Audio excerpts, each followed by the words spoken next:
اعوذ باللہ من الشیطان الرجیم بسم اللہ الرحمن الرحیم۔ ناظرین ضیاء حیات، السلام علیکم ورحمۃ اللہ وبرکاتہ۔ آج کا جو اب میں مختلف موضوعات پر آپ کے سامنے کچھ نہ کچھ عرض کرتا رہوں گا، لیکن ہوں گے دینی، علمی، معلوماتی قسم کے اس کے موضوعات ہوں گے۔ آج جو میرا موضوع ہے وہ ہے درس نظامی۔ اکثر آپ نے اور ہم سنتے رہتے ہیں، پوچھتے بھی ہیں کہ کسی مسجد میں کوئی امام صاحب اگر عالم اپنے آپ کو ظاہر کرتے ہیں تو ہم ان سے پوچھتے ہیں کہ کیا آپ نے درس نظامی کیا ہوا ہے؟ تو وہ اگر کہتے ہیں ہاں، تو پھر ہم سمجھ جاتے ہیں کہ واقعی یہ عالم ہیں۔ تو درس نظامی کی فضیلت اور یہ کہاں سے شروع ہوا، کیسے ہوا، اس کی پوری تاریخ میں آپ کی خدمت میں پیش کرتا ہوں۔ چونکہ ہر مسجد میں اور ہر جگہ پر کم از کم مدارس میں خاص کر درس نظامی مکمل کرنے کے بعد ان کو دستار فضیلت عطا کی جاتی ہے۔ تو جو دستار فضیلت حاصل ہونے کا مطلب یہ ہے کہ اب یہ مکمل عالم دین ہیں، اور آخری جو ان کا اسباق ہوتے ہیں وہ کہلاتا ہے دورہ حدیث۔ تو دورہ حدیث کرنے کے بعد جو ہے پھر وہ مکمل عالم کہلاتے ہیں، اور ان کو کافی حد تک، چونکہ ہمارے یہاں ماحول نہیں ہے ایسا، لیکن اگر وہ ماحول مل جائے تو پھر وہ عربی پہ بھی مکمل دسترس حاصل کیے ہوتے ہیں یا اس کی شد بد کو بہت اچھے طریقے سے جانتے ہیں۔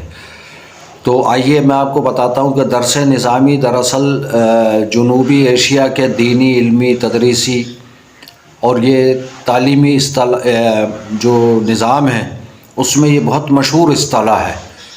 درس نظامی دینی تعلیم کا ایسا نصاب ہے کہ پچھلے 350 سالوں سے یہ چل رہا ہے،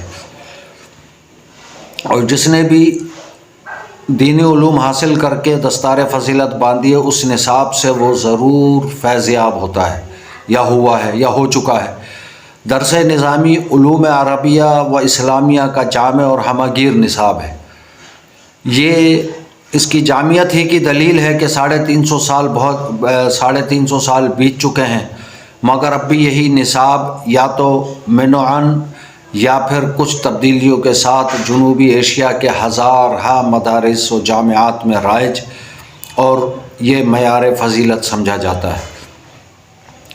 ان 350 سالوں میں بڑے بڑے علماء اور فضلاء جو آسمان علم و فن کے آفتاب و مہتاب بنے، وہ اولاً اسی نصاب کے خوشہ چیں ہوئے۔ درس نظامی آسان لفظوں میں اگر یوں کہیں کہ یہ خاص طریقہ درس تعلیم ہے جس کے تحت طالب علم کو شروع ہی سے متعدد ایسی کتابیں پڑھا دی جاتی ہیں کہ جو ہر اہم علم و فن میں ضروری اور شد بد پیدا کر دیتی ہیں۔ ان میں سے کئی کتب بانی درس نظامی کے تلامذہ کی تصانیف ہیں جو ان کے سامنے یا ان کے بعد تصنیف ہوئی۔ یہ اس نصاب کی خصوصیت ہے کہ نصاب ختم ہونے کے بعد طالب علم کثیر فنون کی کتب سمجھنے کی صلاحیت پا جاتا ہے۔ بالخصوص توجہ سے درس نظامی پڑھ لیا جائے تو عربی زبان کی زلف پریشاں کو سنوارنے کے لیے ایڑیاں رگڑنے کی ضرورت نہیں ہوتی۔ درس نظامی کی ترتیب یہ بات تسلیم شدہ ہے کہ استاذ العلماء حضرت علامہ نظام الدین محمد فرنگی محلی رحمہ اللہ کی نسبت سے درس نظامی کو درس نظامی کہتے ہیں، لیکن در حقیقت اس سلسلے درس کی تاریخ پشت اوپر یعنی ملا نظام الدین کے والد ملا قطب الدین شہید سے شروع ہوتی ہے۔ حضرت ملا شہید نے اپنے درس کے لیے خاص طریقہ قائم کیا تھا، وہ یہ کہ ہر فن کی ایک ہی کتاب جو اپنے موضوع پر بہترین ہوتی تھی پڑھاتے تھے۔ اس سے ان کے تلامذہ یعنی شاگرد صاحب تحقیق ہو جاتے تھے، جبکہ ان کے فرزند حضرت ملا نظام الدین نے ہر علم و فن پر ایک کتاب کا مزید اضافہ فرمایا۔ یوں یہ ہر فن کی دو کتابیں پڑھاتے اور بعض ذہین طلباء کو ایک ہی کتاب پڑھاتے تھے۔ آج کے دور میں ملا نظام الدین کے منتخب کردہ فنون اور کتب کو ہی درس نظامی سے تعبیر کیا جاتا ہے۔ فرنگی محل میں بیٹھ کر حضرت ملا نظام الدین نے درس و تدریس کا سلسلہ شروع کیا تو 5-6 سال میں طلبہ کو فارغ التحصیل ہونے کا موقع ملنے لگا۔ یوں ایک متوسط ذہن کا طالب علم 16 سے 18 سال کی عمر میں فضیلت کی دستار باندھنے لگا۔ بانی درس نظامی کا تعارف۔ درس نظامی کے بانی ملا نظام الدین اپنے وقت کے بے نظیر عالم معقولات و منقولات تھے۔ ملا قطب الدین شہید سہالوی رحم اللہ کے تیسرے فرزند تھے۔ ملا قطب الدین کی علمی لیاقت اور دینی خدمات نے بادشاہ ہند اور اورنگزیب عالمگیر کو بھی متاثر کر رکھا تھا۔ ملا قطب الدین ایک دفعہ اپنے آبائی قصبہ سہالی میں طلبہ کو علوم نبوی سے سیراب کر رہے تھے کہ کچھ شر پسندوں نے ان پر حملہ کر دیا اور انہیں بے دردی سے شہید کر دیا اور گھر کو بھی آگ لگا دی۔ اس واقعے کے بعد آپ کے خاندان نے سہالی سے ہجرت کی۔ فرنگی محل میں آمد ہوئی۔ بادشاہ وقت نے لکھنؤ کے مضافات میں خالی کوٹھی جو کہ حویلی فرنگی کہلاتی تھی ملا شہید کے اہل و عیال کے نام کر دی۔ اس حویلی کو فرنگی محل سے بھی موسوم کیا جاتا ہے۔ یہی وہ جگہ ہے کہ جہاں سے داعیان اسلام و مبلغین سنت کی فوجیں تیار ہو کر بحر و بر کی وسعتوں میں چھا گئیں۔ ملا نظام الدین اس وقت 14 برس کے تھے جب آپ ہجرت کر کے حویلی فرنگی میں جلوہ فگن ہوئے۔ ظاہری و باطنی تعلیم آپ نے بنیادی دینی تعلیم تو اپنے والد گرامی سے حاصل کی۔ حویلی پہنچ کر مزید تعلیم کے لیے علماء وقت کی طرف مراجعات کی اور اس دور کے ممتاز و ماہر علماء سے کتب درسیہ پڑھی۔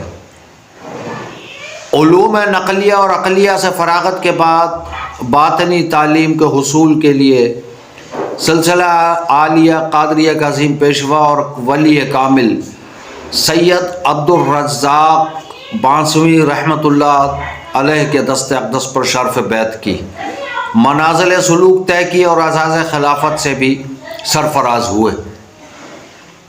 مدرسہ فرنگی محل حضرت ملا نظام الدین فرنگی محلی علوم و فنون کی تکمیل کے بعد بقیہ تمام عمر فرنگی محل میں درس و تدریس، تصنیف و تالیف اور تبلیغ و اصلاح کا کام کرتے رہے۔ یہیں پر انہوں نے اپنے مقرر کردہ نصاب رائج کیا اور اس کی تدریس فرمائی۔ آپ کے درس نے اس قدر قبولیت حاصل کی کہ ہند کے کونے کونے میں آپ کے شاگرد نظر آنے لگے۔ آپ اور آپ کے تلامذہ در تلامذہ کے ذریعے فرنگی محل کا علمی و تدریسی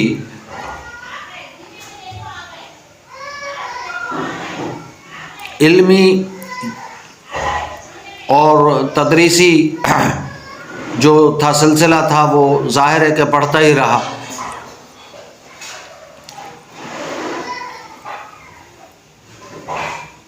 اس کے بعد پھر اس حویلی کو فرنگی محل سے بھی موسوم کیا جاتا ہے جہاں سے آپ نے یہ سٹارٹ کیا تھا سلسلہ علوم۔ اس کے بعد جو ہے مدرسہ فرنگی محل حضرت ملا ظاہر کے نظام الدین فرنگی محلی نے یہ قائم کیا تھا۔ اس خطے زمین کو رشک ثریا بنا دیا اور ہند کی ایک درس گاہ سے ہزاروں مدثرین، علماء، محققین، مصنفین، مبلغین اور مصلحین پیدا ہوئے جنہوں نے تاریخ میں بڑے علمی کارنامے سر انجام دیے۔ دور حاضر میں بھی پاک و ہند کے ممتاز مدثرین وہ علماء بالواسطہ آپ کے تلامذہ ہونے کو قابل اعزاز گردانتے ہیں، اور جو شخص آپ سے شاگردی کا تعلق رکھتا ہے فضلائے عہد کے درمیان امتیاز و خصوصیت کا پرچم بلند کرتا ہے۔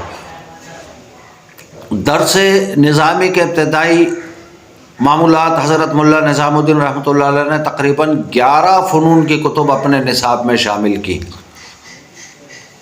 قرآن و حدیث چونکہ تمام دینی ضروریات کی بنیاد ہیں اور ان کے لیے عربی زبان کی تعلیم لازمی ہے، فارسی اس دور کی دفتری اور عدالتی زبان تھے اور فقہ حنفی کو ملک میں رائج قانون کا درجہ حاصل تھا۔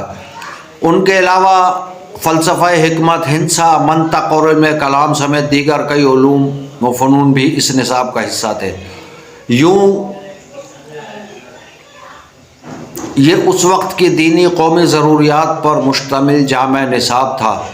11 مضامین کے لیے مقررہ 43 کتب پر مشتمل اس نصاب میں معقولات کی کتابوں کی تعداد 20 تھی، جن میں سے منطق کی 8، حکمت کی 3، علم کلام کی 4 اور ریاضی کی 5 کتب شامل تھیں۔